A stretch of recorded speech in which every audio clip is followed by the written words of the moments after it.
Para saudara dan saudari yang Tuhan cintai, selamat pagi dan selamat bertemu lagi dalam renungan harian dari Paroki Santo Fransiskus Assisi APO, edisi hari Sabtu, tanggal 16 Maret 2024, dalam masa Prapaskah yang keempat.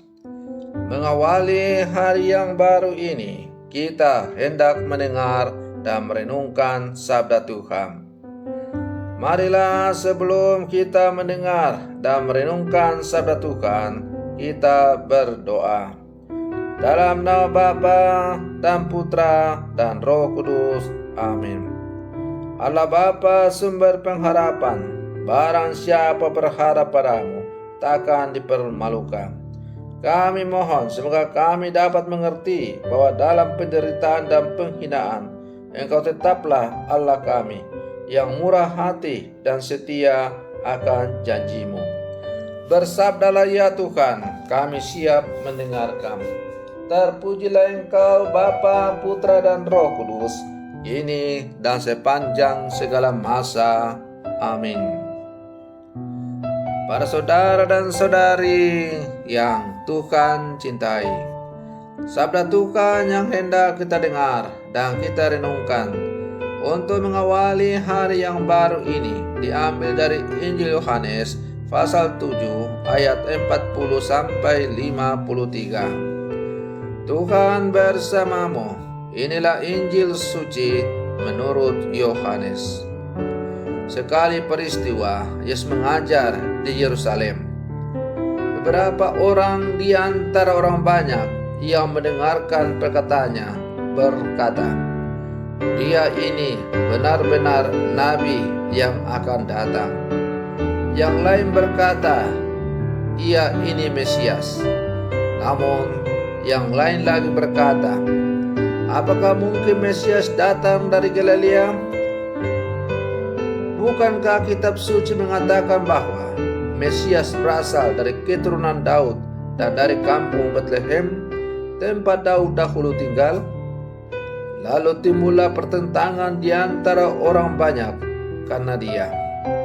Beberapa orang di antara mereka mau menangkap dia, tetapi tidak ada seorang pun yang menyentuhnya. Kemudian penjaga-penjaga itu kembali kepada imam-imam kepala dan orang-orang Farisi yang berkata kepada mereka, "Mengapa kamu tidak membawanya?" Jawab penjaga-penjaga itu, "Belum pernah seorang pun berkata seperti orang itu." Lalu jawab orang-orang Farisi itu kepada mereka, "Apakah kamu juga disesatkan?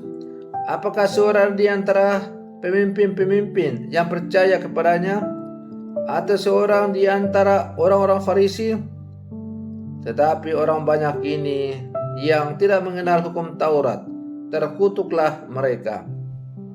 Nikodemus, salah seorang dari mereka yang dahulu datang kepadanya, berkata kepada mereka, "Apakah hukum Taurat kita menghukum seseorang sebelum ia didengar dan sebelum orang mengetahui apa yang telah dilakukannya?" Jawab mereka, "Apakah engkau juga orang Galilea? Selidikilah kitab suci dan engkau akan tahu bahwa tidak ada nabi yang muncul dari Galilea." Lalu mereka pulang ke rumah masing-masing. Demikianlah sabda Tuhan. Para saudara dan saudari yang Tuhan cintai, melalui bacaan-bacaan yang dipendengarkan kepada kita pada hari ini, hari Sabtu dalam masa Prapaskah yang keempat, secara khusus dalam bacaan Injil, ada 3 hal yang sulit untuk dilakukan. Pertama, mengkritik dan membongkar kesalahan para pemimpin dan masyarakat membutuhkan keberanian.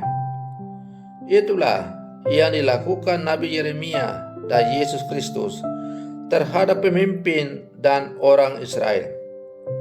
Karena itu, keduanya diancam untuk dibunuh. Kedua, menerima kritikan juga tidak gampang. Hal ini dialami oleh pemimpin dan rakyat Israel. Ketiga, membela orang yang benar dan menjadi musuh bersama. Hal ini dialami Nikodemus. Ketika hal ini menjadi syarat untuk kematangan seorang pribadi, satu masyarakat, dan sebuah bangsa, keberanian untuk mengkritik dan menerima kritikan, serta membela apa dan siapa yang benar membutuhkan kekuatan ilahi dalam diri. Para saudara dan saudari yang Tuhan cintai, tugas seorang pewarta atau seorang nabi adalah membawa kedamaian pada konflik, tapi juga membawa konflik pada damai palsu, di mana ada ketakutan karena penindasan dan kekerasan. Kejahatan berkembang bukan terutama karena orang baik dan benar kurang, tetapi karena mereka tidak berani untuk bersuara.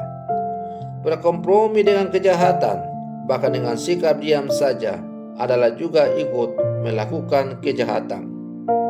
Sebagai pengikut Kristus, kita tidak perlu takut untuk menyampaikan kritikan, asalkan motifnya tulus dan tujuannya untuk kebaikan dan keselamatan banyak orang. Para saudara dan saudari yang Tuhan cintai, di media sosial sering kita menemukan orang berdebat dan berbantah mengenai suatu tema. Masing-masing mempertahankan keyakinan, bahkan kadang-kadang sampai menyerang lawan dekat secara personal. Pribadi Tuhan Yesus juga menjadi pertentangan dan perdebatan orang banyak. Ada yang sudah menerima dan mengakui Yesus adalah Mesias, namun masih banyak juga yang menolak. Mereka yang menolak adalah pribadi-pribadi yang tidak melihat karya-karya kebaikan Tuhan Yesus yang penuh kuasa.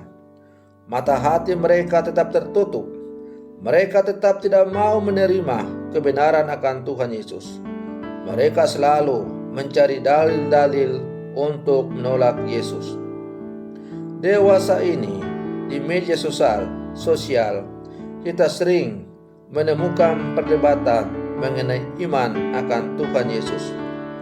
Bahkan juga sudah masuk dalam kategori penghinaan.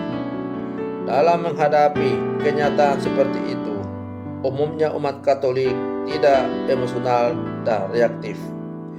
Tentu kita bangga bahwa sebagai orang Katolik kita menanggapi hal-hal seperti itu dengan tenang, bijaksana, dan selalu berpegang teguh pada iman gereja yang satu, kudus, Katolik, dan apostolik.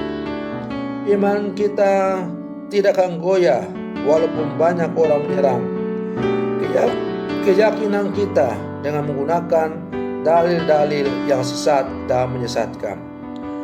Para saudara dan saudari yang Tuhan cintai, dalam menghadapi berbagai tantangan-tantangan, terutama serangan-serangan terhadap iman kita, hendaklah kita hadapi dengan tersenyum. Karena dengan banyaknya serangan yang ditujukan kepada iman kita, maka itu berarti bahwa iman kita itu sungguh benar adanya. Karena itu banyak orang iri hati, dengki, benci, dan ingin untuk mengubahnya, atau paling tidak menyingkirkannya, atau paling tidak untuk menggoyangkan iman orang Katolik agar orang Katolik bisa berpaling.